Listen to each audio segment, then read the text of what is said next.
세계 철강 기업 1위에 선정된 독보적 기업.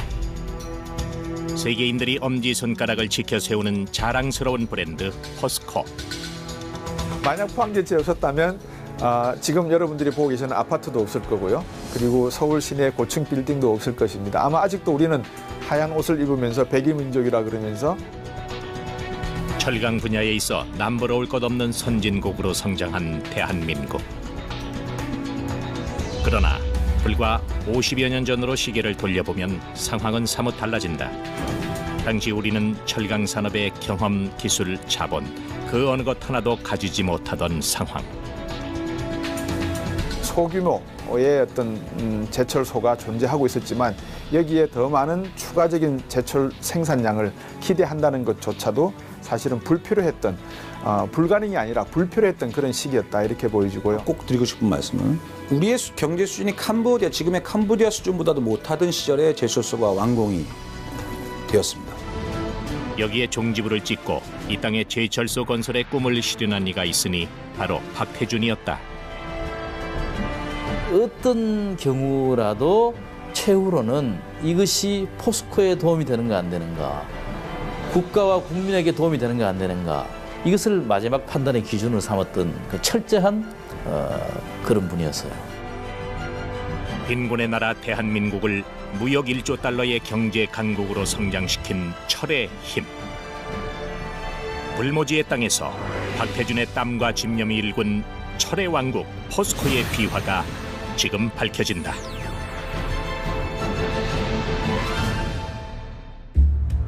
(50년) 전 한국에서 일관 제철소 건설은 불가능에 가까웠다.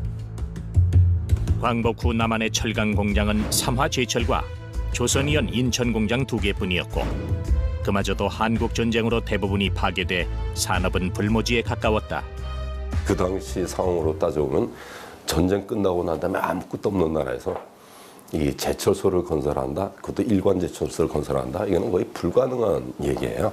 그래서 당장 시급한 뭐 의류, 뭐 농업 이런 데 중점을 둬야지 그건 아직 너무 시기상조다라고 누구나 얘기하고 있던 그런 그거였습니다. 이러한 상황을 급격히 변화시킨 것이 1962년에 시작된 경제개발 5개년 계획이다. 한국전쟁 이후 모두가 가난하고 배고프던 시절 잘 살아보세란 구호와 함께 온 국민이 가난에서 벗어나기 위한 끊임없는 노력에 온 힘을 모았다. 그러나 2차 산업의 꽃을 피우는 데 발목을 잡은 것이 바로 철강이었다. 도로가 생기고 건물이 올라가고 조선과 자동차 산업의 발전을 위해 절대적으로 필요한 것이 철강의 자체적 생산이었다. 우리 철강 산업을 이렇게 보면은요, 모든 우리 산업의 근간을 이루고 있다라고 보시면 틀림이 없는 것 같아요. 건설, 자동차, 조선, 이게 철강 산업의 발전 없이 가능한가? 절대 그렇지가 않거든요. 그런데 그것을 일으켜가지고 나머지 이 조선, 철강 등등 우리 산업이 발전해서 기틀을 만들어줬다라는 측면에서는 엄청난 역할을 한 거다라고 생각을 하고 있습니다. 당시 박정희 대통령이 제2차 경제개발 5개년 계획의 핵심 사업에 종합제철소 건설을 포함시키며 그 임무를 맡긴 이가 있으니 바로 박태준이었다. 황무지 같은 대한민국 철강 현실에서 그저 막막했던 박태준. 제철소는 아무나 하는 게 아니야.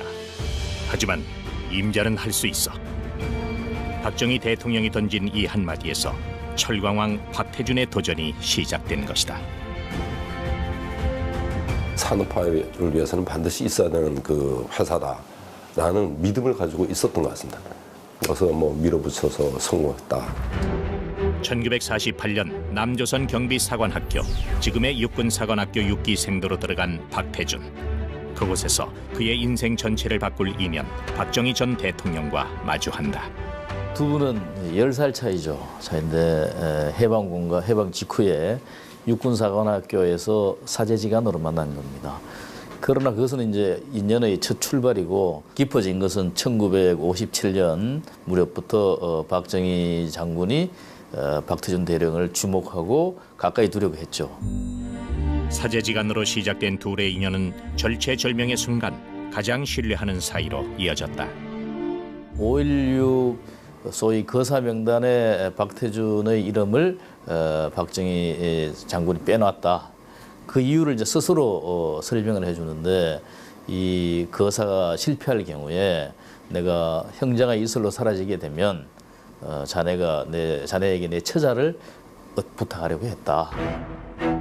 박정희 대통령의 전폭적인 지지와 신뢰를 받은 박태준은 1964년 12월 대한중석 사장을 맡으며 인생의 전환기를 맞게 된다. 적자 덩어리의 회사를 1년 만에 흑자로 돌려 세우며 기업가의 기질을 발휘. 당시 한국에서는 일종의 경영혁명으로 간주됐다.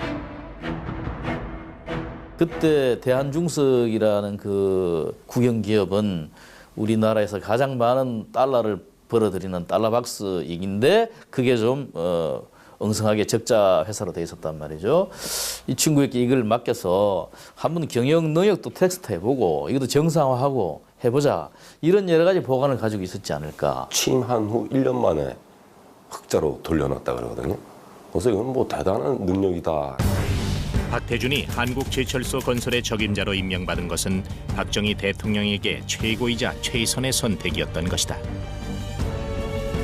제철소 부지가 포항으로 결정되고 부지조성공사가 시작되며 순조로운 출발을 알렸지만 본격적인 건설 착수에 들어가며 난항에 빠졌다. 건설에 드는 막대한 비용을 어떻게 조달할 것인가가 문제였다. 결국 제철소 기공식을 앞두고 일이 벌어졌다. 한국제철소 건설의 차관 조달을 맡기로 한 선진국들의 컨소시엄인 대한국제제철차관단 티사. 이로부터 자금이 조달되며 제철소 건설이 막 시작되려는 순간 우리나라와 티사 간 합의각서의 서명을 앞두고 장기영 부총리와 박태준의 입장이 갈린 것이다. 초기의 그 교섭 과정을 정부 주도로 했었으니까 그 형식상 이제 부총리였던 장기영 씨가 이제 책임을 지는 형국이 돼서 그렇게 됐는데 계약서 내용이 뭐 여러 가지로 한국에 불리한 게 많이 있었고 또 그 8개국 차관을 제공하는 주체들의 책임 한계가 명시가 안 돼 있었다고 합니다. 총 자금 규모, 자금 조달 시기, 분담 비율이 빠져 있고 어느 조항에도 책임 소재를 명확히 규정해 놓지 않았다. 기사와의 교섭에서 우리가 곤경에 빠질 가능성이 농후하다고 판단한 박태준은 결국 서명을 거부했다. 합의각서의 문제점을 보고하자니 그동안 기사와 협상해온 장 부총리가 걱정이고 그대로 따르자니 제철소 건설의 암초를 덮어두는 격이었다. 결국 제대로 된 제철소 건설이 우선이라 생각한 박태준은 기공식을 앞둔 하루 전날 박정희 대통령에게 합의각서의 문제점을 보고했다. 1967년 10월 3일 예정대로 포항제철 기공식이 포항시 공설운동장에서 성대하게 열렸다. 그곳에 대통령과 부총리는 있었지만 부총리의 뜻을 반대한 박태준은 없었다. 그리고 그날 박태준은 뉴스를 통해 장기영 부총리의 해임 소식을 듣게 된다. 박정희 대통령은 박태준의 선택을 믿었던 것이다. 양자가 이제 충돌하는 과정에서 아마 당시에 박정희 대통령이 최종적으로 박태준 회장의 손을 들어준 게 아닌가 싶습니다. 합의각서가 마무리된 듯했지만 문제는 또 있었다. 대한국제제철차관단 기사는 한국에서 제철 산업은 불가능하다는 이유로 자금 지원을 해줄 수 없다는 최종 입장을 내놨다. 한국 제철을 위해서 지원하려고 하는 기구입니다. 근데 여기 기구에서조차도 사실은 한국 제철은 설립이 어렵다. 자본도 부족하고 기술도 부족하다. 그만큼 인적 자본이 없다는 거죠. 10년간 추진해온 철강 독립의 꿈이 좌절되는 순간 박태준은 포철까지 실패할 수 없다는 절박감에 휩싸였다. 자금을 구하기 위해 급히 이곳저곳을 뛰어다녔지만 마지막 희망이었던 미국에서조차 거절당했다. 하와이에서 멍하니 바다를 바라보던 박태준. 그런 그에게 한 줄기 빛과 같은 아이디어가 떠올랐는데 바로 대일 청구권 자금. 청구권 자금은 다름 아닌 일본의 식민 지배에 대한 보상금 격이었다. 청구권이라는 것은 전쟁 기간 동안에 받았던 피해에 대한 손해배상이라고 보시면 되는데 이 구상 청구권은 반드시 농업과 수산업에 써야 되지 다른 산업 쪽에 쓰면 안 된다. 일본 쪽에서도 보면 이들 국가의 잠재력이 있으니까 자기 철강이나 여러 가지 산업에 돈을 쓰면 안 되니까 그런 경쟁력을 맞는 차원인데 이 고 박태준 회장께서는 이 부분에 대해서도 이 청구권의 사용 용처를 산업 쪽에다 사용할 수 있도록 전환시키는 협상을 일본과 추진해서 이 자금을 바탕으로 1970년 4월 1일 포항종합제철소 착공식을 진행할 수 있었던 것이다. 제철소 건설의 소중한 밑거름이 된 대일 청구권. 이때부터 박태준이 직원들에게 늘 강조하던 말이 있었으니 제철소는 조상의 핏값으로 짓는 것이다. 실패하면 현장 사무소에서 나가 바로 우양우해서 다 같이 영일만 바다에 빠져 죽자.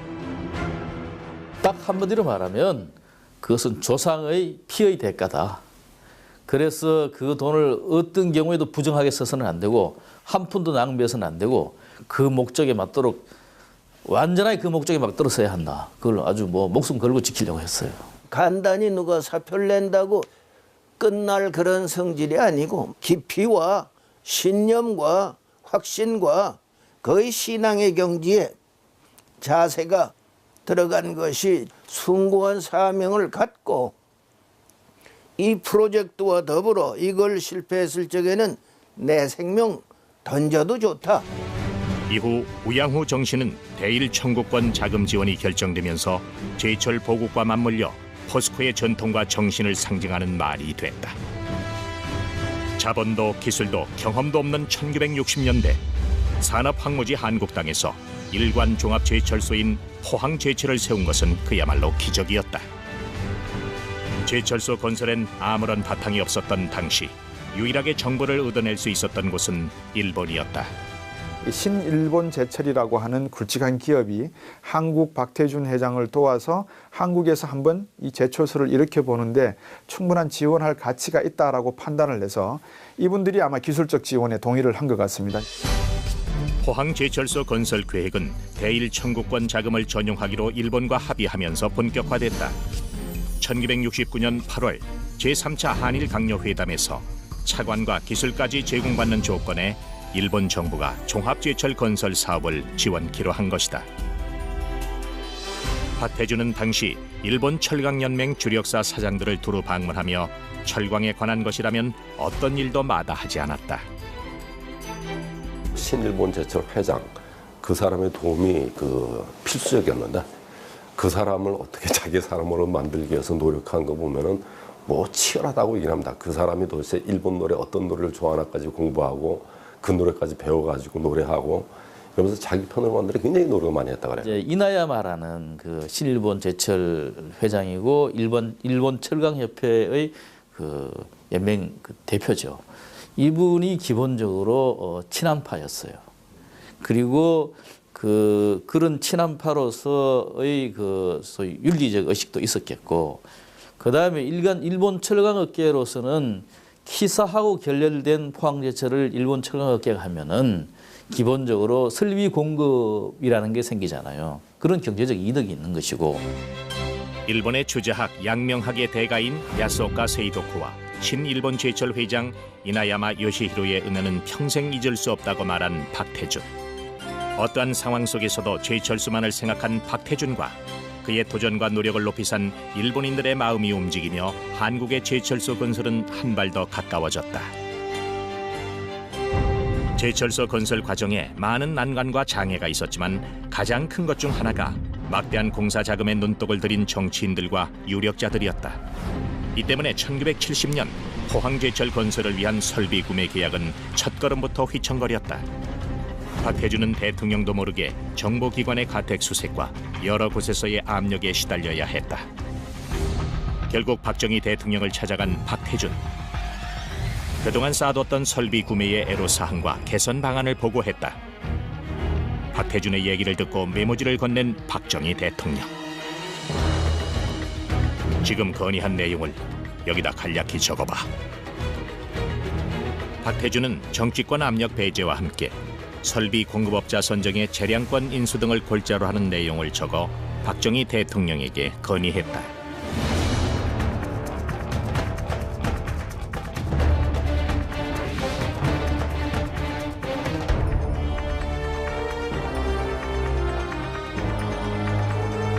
메모를 보자마자 메모지에 갑자기 사인을 한 박정희 대통령. 앞으로 이걸 보여주면서 소신대로 밀고 나가게. 소위 종이마패로 불리운 이 미모는 박정희 대통령이 박태준에게 포스코의 출범과 조기 정착을 위해 모든 정치적, 행정적 지원과 신뢰를 보여준 상징적인 사건으로 남아있다. 저희들이 물어봤었죠. 그 마패 이야기를. 그랬더니 그거 각하께서 그걸 안 해줬더라면 자기가 참 정치적 위압을 막아내기 굉장히 어려웠을 거다. 대통령이 절대적인 신임을 실어주는 바람에 온갖 위압을 뿌리칠 수 있었다는 그런 말씀만 하셨습니다. 다른 업체나 다른 장관들한테 그걸 과실하진 않더라고. 이거 왜 안 하십니까?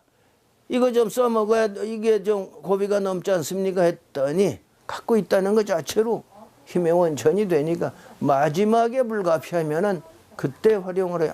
아직은 아니야. 그 노출은 안 시키고. 밤잠 설치며 공사에 매달린 끝에 1973년 6월 9일 드디어 제1용광로에서 쇳물이 쏟아졌다. 국내 최초로 조강 103만 톤의 일기 설비가 준공되면서 우리나라 최초의 일관 제철소인 포항제철소가 문을 연 것이다. 자본, 기술, 경험도 없는 상태에서 회사를 설립한 지 5년 만의 일이었다. 시간이 걸리다가 확 터져 쇳물이 나왔을 적에 감격이고 뭐고 없어. 그냥 자기도 모르게 무의식 중에 전부 다 만세 부르고 눈물이 덜 글썽글썽하지. 아무런 감각도 없어. 거기에 의미 부여하고 감동이 어떻고 이런 건 나중 얘기지. 그땐 멍한 게 사람이 혼이 빠진 것 같은 게 이뤘구나 이거 하나밖에 없더라고. 한국철광 신화의 서막에 오른 이날을 철의 날로 기념하며 일고로는 1차 산업 위주던 한국이 근대적 공업국가로 도약하는 계기가 돼 민족고로라 불리기도 했다. 대한민국의 포항제철이 세워지자 중국도 마음이 바빠졌다. 1978년 여름 중국의 덩샤오핑이 신일본 제철을 찾아왔을 때의 일화는 유명하다. 덩샤오핑은 중국에 포항제철과 같은 제철소를 지어달라고 요청했지만 정중하게 거절당했다. 그 당시에 일본의 정치 지도자나 산업계 지도자들이 입버릇처럼 하던 얘기가 당신의 박태준이 있으면 가능하지만 당신의 박태준이 없지 않냐라고 얘기했을 정도입니다. 그것은 박태준이 가지고 있는 추진력에 대한 그런 인정이기도 하지만 사실은 박태준이라는 분이 가지고 있는 신뢰를 바탕으로 한 소통 능력도 저는 굉장히 중요한 덕목이었다고 생각합니다. 일본에서는 우선에 정말 이런 애국자가 있을까? 나카소네 같은 분이 아직도 살아 계시잖아요. 그분이 이제 노년에 박태준 명예회장 시절에 보내온 사신 편지를 봤어요. 그러니까 귀하는 일본에 오면은 무엇 하나라도 조국에 도움이 될 만한 것이 없는가를 눈여겨보려고 언제나 애쓰던 사람이다. 조상의 빚값을 소중하게 생각한 박태준. 철강 생산 첫 해 46억 원이던 이익은 1992년 박태준이 물러날 때까지 1852억 원으로 불어났다. 그야말로 철의 신화였다. 한국의 산업 능력의 자립을 위한 그런 노력의 근간은 그런 사직생의 정신이 아니면 불가능했다. 심지어 그분의 철학은 포항제철소나 광양제철소를 건립하는 그런 공기에도 철저하게 현장에서 반영이 됐습니다. 그래서 그러한 인식을 갖지 못한 포항제철의 인력은 나에겐 필요 없다라는 말씀을 여러 번 하셨고. 1995년에는 우리가 1인당 국민소득이 $10,000를 돌파하게 됩니다. 그런 과정 속에서 1992년에 세계 1위의 제철 생산량을 보유했다라고 하는 것은 1980년대 초반부터 1990년대 후반까지 한국 경제가 급속히 조선과 기계와 자동차 부분은 세계 굴제 기업을 따라잡게 되고 조선 산업은 세계 1위의 자리에 오르게 되고 기계와 철강 산업은 역시 세계 1, 2위를 다투는 자리에 오기까지는 바로 이 포항제철이 밑거름 역할을 한 것은 분명한 것 같습니다. 생전에 조강 1,000만 톤 생산 체제를 구축하며 철강왕이라 불린 미국의 앤드류 카네기. 그러나 박태준은 포항제철소와 광양제철소를 합쳐 2,100만 톤 생산 체제를 구축. 그가 세계 철강 업계로부터 신화 창조자란 칭송을 받는 이유다. 카네기는 19세기의 철강왕이에요. 그 카네기의 실적을 능가한 것이 박태준인데, 그래 뭐 한 업계 철강왕이 둘이 있을 수는 없으니까 카네기가 19세기의 철강왕이라면 박태준은 20세기의 철강왕이다. 이렇게 보면 틀림없습니다. 그 물론 세계의 차이도 있고 모든 게 다르지만은 그 소위 철강을 이룬 그 업적은 당연히 이제 후생 가외라고 박태준의 업적이 더 크죠. 박태준 씨의 일생이라는 것은 제철을 위해서 태어났던 소명을 받은 인격체가 아니었는가.